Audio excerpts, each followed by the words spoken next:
Pandangan-pandangan buruk terhadap militer adalah pandangan-pandangan orang yang takut anak-anak Indonesia bangkit, yang takut anak-anak Indonesia mencapai kemajuan. Saya selalu ditanya, Pak Didi duitnya dari mana ngonten? Habis itu dimasalahin lagi, gubernur konten. Lebih baik dari jadi gubernur konten, punya duit diberikan pada rakyat daripada gubernur molor. Bener nggak? Ya kan, daripada gubernur tidur, gubernur protokoler, gubernur ingin dihargai, gubernur menghabiskan anggaran jalan-jalan ke luar negeri, teu hayang teuing aing. Assalamualaikum warahmatullahi wabarakatuh. Sampurasun. Yang saya hormati Forkopimda Provinsi Jawa Barat, hadir pada kesempatan pagi hari ini Wakil Ketua DPRD Provinsi Jawa Barat, Ketua Komisi 5 DPRD Provinsi Jawa Barat dan seluruh anggota, Kasdam 3 Siliwangi, Wakapolda Jabar, Wakajati Jabar, dan sahabat saya hadir juga, dan Kodiklat TNI. Saya ucapkan terima kasih, selamat datang. Sekretaris Daerah Provinsi Jawa Barat, para kepala perangkat organisasi perangkat daerah di lingkungan Pemda Provinsi Jawa Barat, pimpinan instansi vertikal yang saya hormati, yang memberikan supporting pada saya, Kaseto, pemerhati dan pelaku pendidikan anak-anak, dan yang paling berbahagia hari ini adalah orang tua.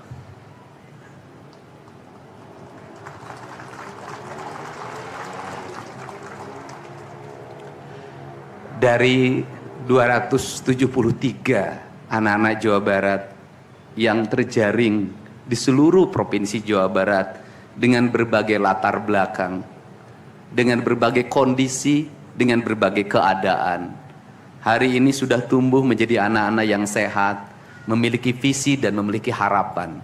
Bahkan menurut saya jauh lebih baik dibanding yang tidak mengikuti pendidikan di Dodik, Lembang, Rindam 3 Siliwangi. Saya ucapkan terima kasih buat komandan, wakil komandan, dan para pelatihnya. Yang pertama, hari ini kita bersama-sama memperingati upacara kebangkitan nasional. Saat masyarakat Indonesia, masyarakat Nusantara disadarkan dari ketertutupan telinganya, dari ketertutupan matanya, dari ketertutupan hatinya, dari kebutaan matanya, dari ketulian telinganya, dari kebisuan lidahnya, dan dari ketutupan hatinya, di mana saat itu kita masuk pada sebuah fase kita ternina bobokkan oleh imperialisme kolonialisme yang menghamparkan lapangan pekerjaan, yang menghamparkan perkebunan, yang menghamparkan areal persawahan, yang menghamparkan areal-areal irigasi, yang menghamparkan areal bendungan. Tetapi mereka mengisi gedung sate ini, mereka mengisi gedung-gedung indah dan mewah di seluruh Nusantara. Tetapi gedung-gedung itu hanya memiliki hak mereka untuk melakukan pengelolaan keuangan, untuk melakukan pengelolaan kekuasaan, di mana seluruh hasil kekayaannya dinikmati oleh mereka dan dikirimkan ke negerinya. Dan kemudian rakyat Indonesia hanya menjadi kuli dengan gaji yang terbatas, dan beberapa orang Indonesia yang tunduk menjadi kaki tangannya, menikmati sebagian kekuasaannya, bahkan menikmati uang-uang yang seharusnya dibayarkan kepada para pekerja Indonesia yang lapar, yang hitam kelam terbakar, yang disebutnya sebagai rodi. Mereka mengambil hak-hak mereka dan dinikmati oleh mereka yang hari itu berkongsi dengan kolonialisme. Maka kesadaran itu tumbuh, lahirlah gerakan Budi Utomo, lahirlah gerakan Sumpah Pemuda, dan seluruh gerakan itu dimulai dengan sebuah kesadaran dan hilangnya rasa takut pada dirinya bahwa kita adalah pemilik hak dari negeri ini. Hari ini kita disadarkan pada sebuah peristiwa di mana kita sering buta mata kita, kita sering tuli telinga kita, dan kita sering gagu lidah kita. Ketika anak-anak kita berteriak di jalanan, mengusung sangkur, membawa celurit, saling berkejaran, darah menetes di setiap sudut kota, motor-motor dibakar, orang menjerit penuh rasa ketakutan, kita hanya bisa diam. Ketika di sudut-sudut kota, anak-anak kita menenggak ciu. Ketika sudut-sudut kota, anak-anak kita makan eksimer. Ketika di sudut-sudut kota, anak-anak kita makan minuman oplosan. Mereka jatuh tersungkur, matanya merah penuh dengan rasa emosi, pulang ngamuk ke orang tuanya. Kita hanya bisa diam.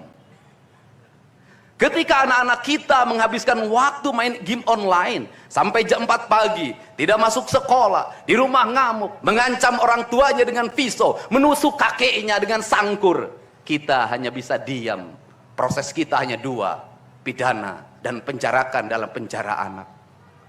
Tetapi kita tidak pernah menyadari bahwa seluruh lorong-lorong kegelisahan mereka, seluruh hiruk pikuk jalanan tak membuat mereka nyaman. Sudut-sudut rumah menjadi neraka bagi kehidupan mereka. Lapang-lapang bola tergusur menjadi industri perumahan, pemukiman, dan pertokoan. Mereka kehilangan tempat bermain. Mereka kehilangan air yang jernih di sungai sehingga bisa mereka berenang. Mereka kehilangan gunung-gunung yang indah tempat mereka bercengkrama dengan alam. Mereka kehilangan sawah yang terhampar. Yang mereka lihat adalah kebisingan dan kebisingan. Bising di jalanan karena knalpotnya brong. Bising di rumah karena orang tuanya bertengkar. Maka mereka lari dalam lorong-lorong gelap. Digenggamnya handphone, diambilnya obat-obat terlarang, ditenggaknya minuman dalam sebuah kelompok yang sama. Kita orang-orang yang terpinggirkan di rumah, kita orang-orang yang terpinggirkan di sekolah. Guru-guru telunjuknya menunjuk pada wajahnya, tapi tak bisa memberikan solusi kegelisahan jiwanya. Semua orang hanya memberikan pengamatan, analisis, kajian. Itulah metodologi yang dikembangkan bangsa ini. Tetapi tidak ada yang berani mengambil solusi, mengangkat mereka di sudut jalanan, dimasukkan ke barak, dididik secara militer, diarahkan menjadi anak-anak yang berguna. Kedisiplinan militer adalah harga mati bagi kemajuan bangsa, bukan musuh. Pandangan-pandangan buruk terhadap militer adalah pandangan-pandangan orang yang takut anak-anak Indonesia bangkit, yang takut anak-anak Indonesia mencapai kemajuan. Mereka takut bangsa ini menjadi bangsa kokoh dan tegap. Mereka ingin bangsa Indonesia menjadi bangsa pemabuk yang setiap hari mabuk akan ilmu pengetahuan, yang setiap hari bertengkar di TV, yang setiap hari bertengkar di medsos, sementara hamparan kekayaan alam diambil sama mereka. Janganlah kita menjadi antek dari bangsa lain, memporak-porandakan diri sendiri dan bangsanya dengan alasan pengetahuan, dengan alasan hak asasi manusia. Anak membawa motor di bawah umur adalah pelanggaran hak anak. Kapan kita bertindak? Dan selama ini kita membiarkan anak-anak nonton film tanpa didampingi oleh orang tua. Itu adalah pelanggaran anak, dan kita tidak pernah bertindak. Anak-anak di bawah umur merokok, minum minuman keras, itu adalah pelanggaran hak anak. Semuanya kita berdiam. Anak-anak main game online, nonton tayangan-tayangan dewasa lewat media sosial, kita berdiam. Negeri ini akan hancur manakala semua orang berdiam. Maka orang yang memegang kekuasaan harus menggunakan tangannya untuk merubah seluruh kemunkaran ini menjadi sebuah kebajikan. Kalau kita berkomitmen pada bangsa ini, problem anak-anak kita adalah mengkonsumsi tayangan yang bukan haknya di media sosial. Maka saya meminta peraturan pemerintah yang mengatur tentang itu segera dilaksanakan. Anak-anak di bawah umur tidak boleh mengakses media sosial yang bukan haknya. Seberapa besar pun gagasan yang saya gagas, seberapa kuat pun kekuatan yang saya bangun, saya tidak akan bisa melawan jutaan akun yang merasuki otak kiri dan otak kanan anak-anak kita. Untuk itu, pada saat ini sudah saatnya kita tidak saling menyalahkan. Untuk itu saat ini tidak ada salahnya kita mengambil tindakan berdasarkan perilaku kita masing-masing. Perilaku ekonomi menyebabkan anak-anak kita kehilangan ibunya karena pergi ke luar negeri. Perilaku ekonomi mengakibatkan anak-anak kita tidak pernah bertemu dengan ibu dan bapaknya karena mereka mencari rejeki. Mereka ada di pojok-pojok rumah bersama kakeknya. Kakeknya melarangnya dia main game online, melarangnya pakai motor jam 11 siang. Maka pisau dapur terhunus dan ditusuk seseorang kakek oleh cucu yang disayanginya. Kerangka pijak seperti ini harus dibangkitkan oleh kita.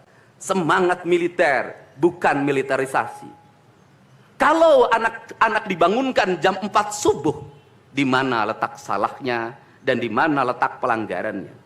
Kalau anak-anak dibangunkan, kemudian disuruh membereskan tempat tidur, apa salahnya dan apa pelanggaran hak anaknya? Kalau anak-anak disuruh sholat subuh, apa pelanggaran haknya? Kalau anak-anak mengikuti kuliah subuh, apa pelanggaran anaknya? Kalau anak-anak disuruh ngantri kemudian makan pagi, sarapan pagi dengan telur, dengan nasi, dengan pisang dan minum susu, di mana letak salahnya? Kalau anak-anak kemudian disuruh belajar dan saat belajar duduknya bersikap, memandang ke arah gurunya, memandang mata gurunya agar terjadi transformasi energi antara guru dengan muridnya yang hari ini dihilangkan dengan digitalisasi, menghilangkan ruh spiritual konsepsi pendidikan kita, diganti dengan konsep pendidikan digital yang tidak lagi melahirkan hubungan emosional guru dan murid. Akhirnya murid-murid tidak menghormati guru-gurunya karena guru lupa mengekspresikan nilai-nilai spiritual dalam dirinya pada murid dalam ruangan yang hening, diganti dengan papan belajar digital. Di mana letak salahnya? Kalau anak-anak itu diajarkan makan siangnya tertib, berantri, berdoa sebelum makan, di mana letak salahnya? Kalau anak-anaknya sore hari diajarkan bola voli, sepak bola, latihan baris berbaris, di mana letak salahnya? Kalau sore hari anak-anak disuruh masuk ke masjid, mengikuti pengajian, di mana letak salahnya? Kalau setelah itu mereka makan malam, dan makan malam ditandai dengan berdoa, di mana letak salahnya? Kalau mereka jam 9 disuruh masuk barak, disuruh masuk ruang tidur, dan disuruh tidur, di mana letak salahnya? Justru hak-hak anak terdapat di barak pendidikan TNI, dan hak itu tidak mereka dapatkan di rumah-rumah. Di rumah-rumah anak-anak tidak bisa tidur malam. Mereka rata-rata tidurnya jam 4, jam 1 malam, jam 2 malam. Di rumah mereka tidak mendapat makanan yang bergizi karena serba fast food. Di rumah mereka tidak mendapatkan kasih sayang. Di jalanan mereka balapan. Mereka tidak mendapatkan ruang hidup tanpa gadget dalam setiap hari. Saya katakan, justru lingkungan kita hari ini, rumah, halaman rumah, kadang sekolah, kadang jalanan, bukan lagi tempat yang ramah untuk anak-anak Indonesia. Untuk itu apa kebijakan yang harus kita lakukan? Kebijakan yang harus kita lakukan adalah mindset pembangunan dirubah. Ekonomi bukan segalanya. Itu penting. Tetapi ekonomi tidak boleh membunuh ruang-ruang publik di mana orang mendapat ruang bercengkrama. Desain rumah harus dikembalikan pada desain yang membuat jendela, membuat ruang untuk ibu dan bapaknya berkumpul. Halaman rumah harus tersedia di setiap kampung, jangan dihabiskan untuk bangunan. Karena anak-anak ingin bermain di halaman. Lapangan bola di setiap desa harus ada. Karena apa? Karena mereka terus berinteraksi olahraga. Sungai-sungai harus dijernihkan. Karena anak-anak orang miskin tidak bisa berenang di kolam renang yang berbayar. Mereka harus berenang di sungai-sungai yang jernih. Gunung-gunung harus dihijaukan. Karena anak kita perlu hiking dan traveling dalam setiap waktu. Anak-anak kita perlu berinteraksi dengan semesta. Lampu-lampu kadang sebulan sekali harus dimatikan. Agar anak kita bisa menatap langit, melihat bulan dan bintang. Bahwa dia adalah bagian dari cakrawala yang indah. Negeri ini sudah sesak dengan uang di kepalanya. Yang akhirnya apa? Pendidikan hanya menjadi ucapan dan tingkatan S1, S2 dan S3. Tapi pendidikan lupa ada nilai esensial yang harus dihidupkan dalam relung hati manusia. Pendidikan Indonesia adalah mewujudkan manusia Indonesia seutuhnya. Mewujudkan manusia Indonesia seutuhnya. Dalam falsafah Sunda disebutnya Pancawaluya. Cager, bager, bener, pinter, singer. Itulah falsafah pendidikan asasi. Maka falsafah pendidikan asasi dalam kaidah Sunda disebutnya kalimatnya begini.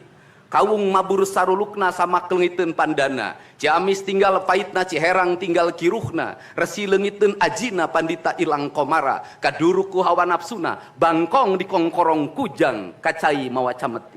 Saya hanya falsafah ini. Apa itu bangkong di kongkorong kujang? Kujang adalah senjata. Bagi orang Sunda adalah sebuah kehormatan diri. Kujang. Tetapi kujang tidak bisa dikongkorongkan pada bangkong.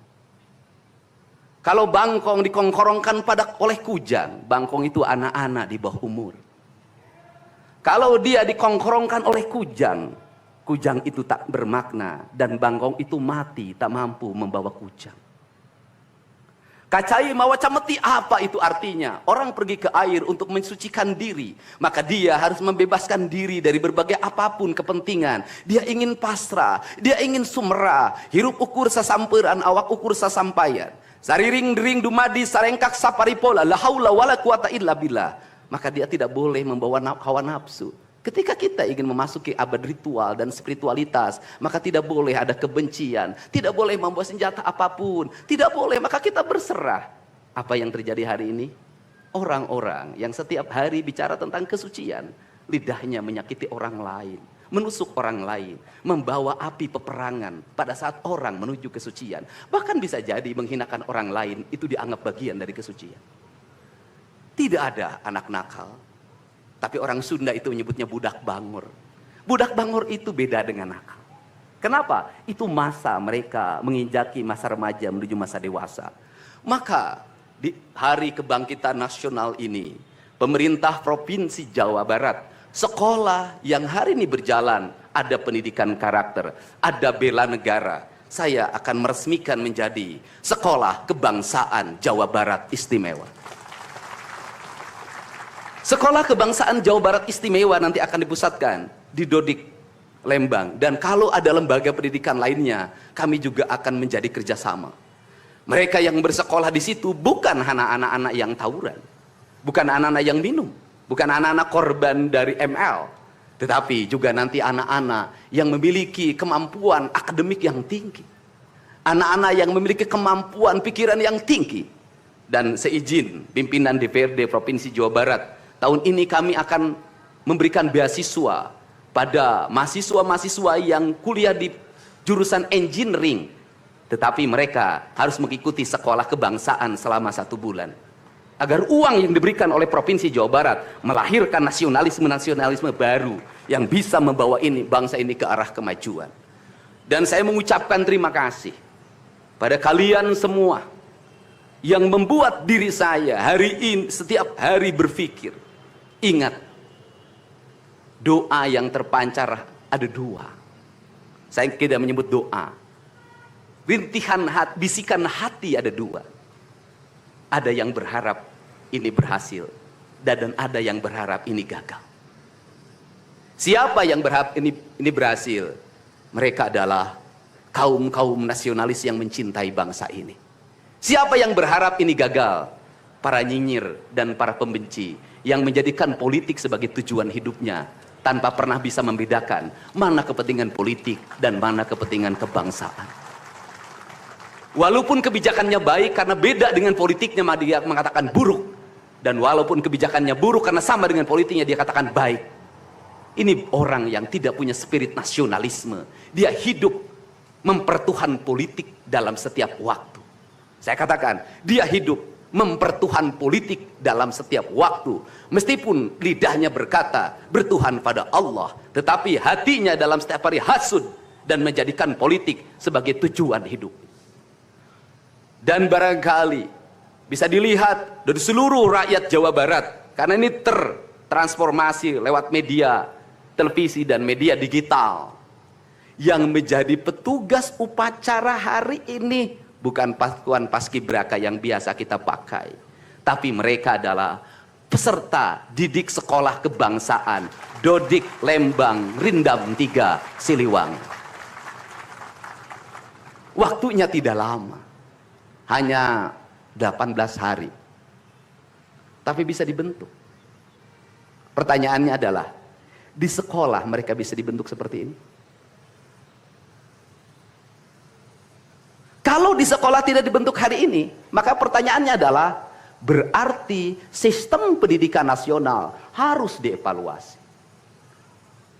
Dan kalau misalnya yang di Jakarta mau menyalahkan, kan disahkannya di Jakarta.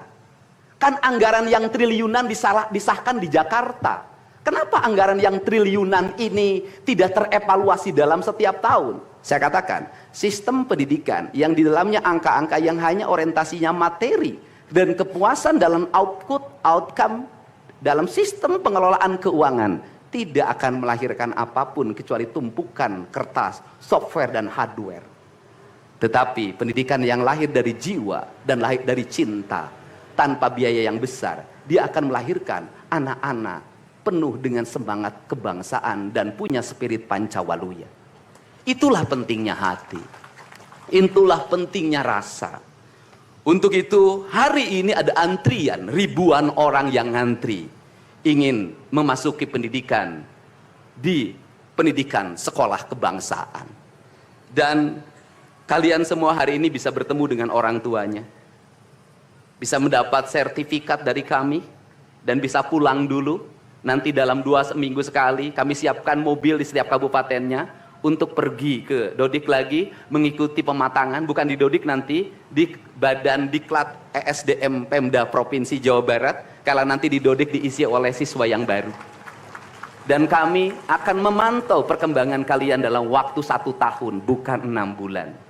Dan saya sudah meminta kepada Dinas Kesbangpol, Dinas Pemuda Olahraga, di upacara peringatan 17 Agustus 1945 Pemda Provinsi Jawa Barat, seluruh pesertanya berasal dari siswa didik sekolah kebangsaan di Dodik Lembang.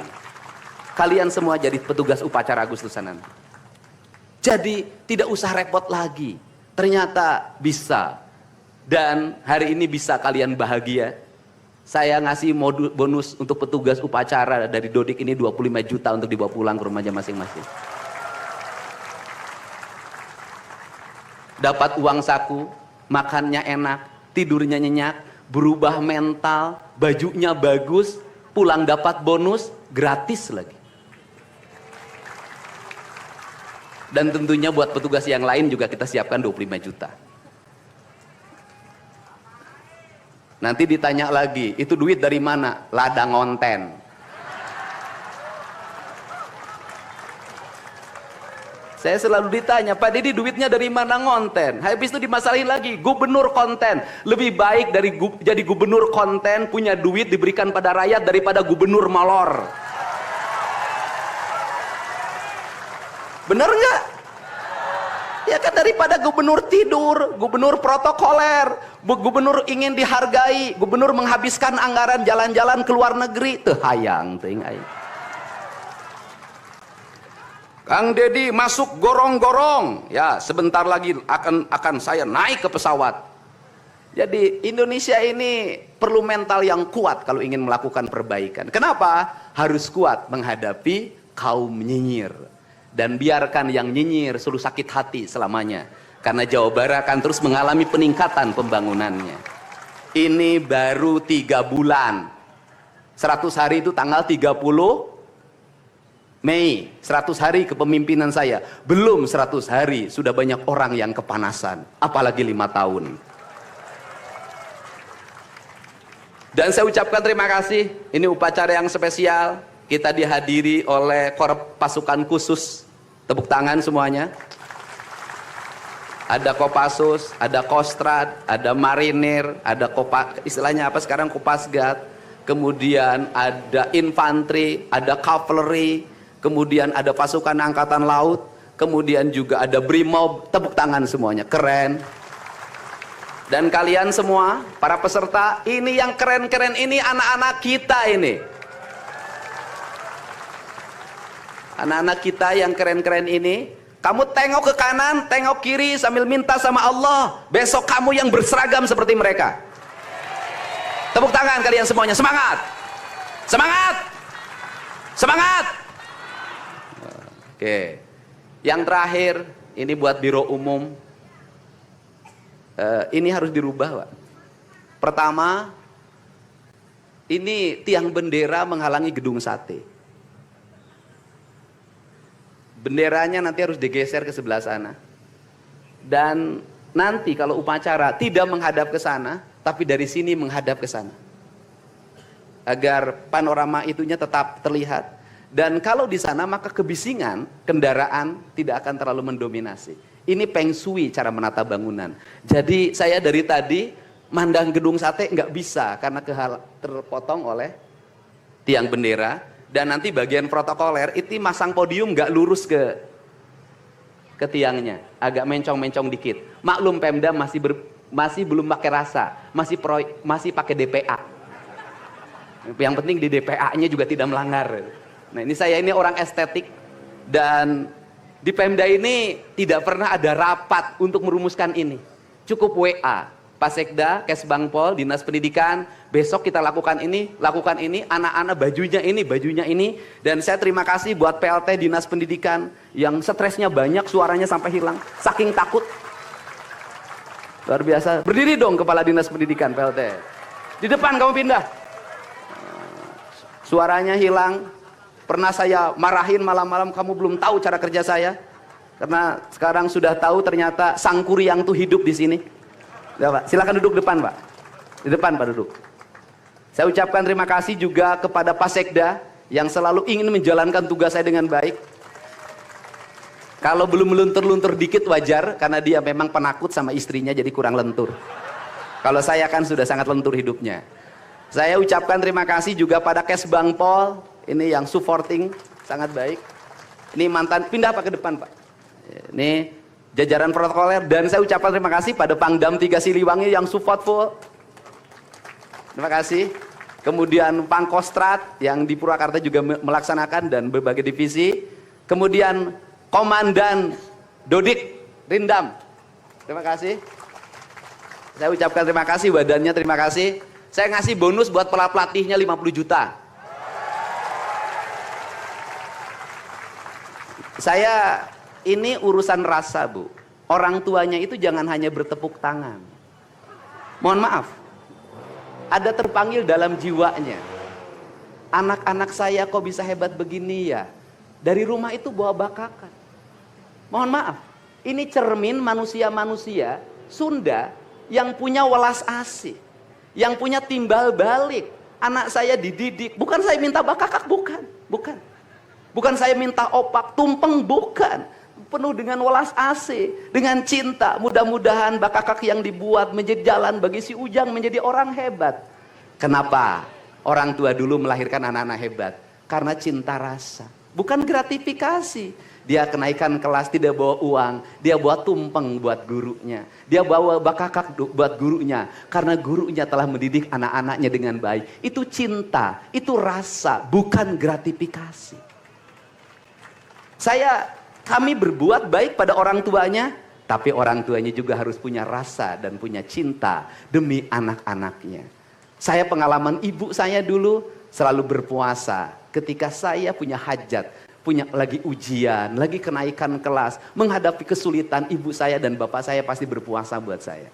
Saya minta ibu dan bapak, coba rajinlah berpuasa bagi anak-anaknya. Bisa jadi, mohon maaf, bisa jadi anak-anaknya seperti ini, rasa orang tuanya yang harus diperbaiki. Bukan kesalahan anaknya, tetapi rasa dan cinta orang tuanya juga harus dibenahi. Hidup itu alam, Pak, interaksi. Buktinya sama tentara nurut, sama ibu nggak nurut, sama bapak nggak nurut. Nah ini, makanya untuk itu, dari sekarang, mari bangun cinta negeri ini, karena negeri ini adalah negeri Siliwangi, negeri Silih Asa, negeri Silih Asi, negeri Silih Asu, negeri Silih Pikanyaa. Bagi mereka yang tidak ngerti Siliwangi, tidak tahu makna Siliwangi, tidak pernah berkontemplasi dengan Siliwangi, jangan coba-coba Anda berbuat tidak baik terhadap tanah Siliwangi. Saya sampaikan itu, kaluhur tesirungan kehandap teu akaran. Ini saya ucapkan terima kasih seluruh pasukan. Saya ucapkan terima kasih buat Panglima TNI, Kepala Staf Angkatan Darat, Angkatan Laut, dan Angkatan Udara, Pangdam 3 Silo, dan seluruh jajaran. Semua terima kasih. Hari ini adalah hari bangkitnya kita. Hari ini adalah hari kemajuannya kita. Dan kita mulai seluruh perubahan ini dari tanah kita, tanah Sunda, tanah Siliwangi. Wallahu muwaffiq ila aqwamit thoriq. Assalamualaikum warahmatullahi wabarakatuh. Sampurasun. Siap!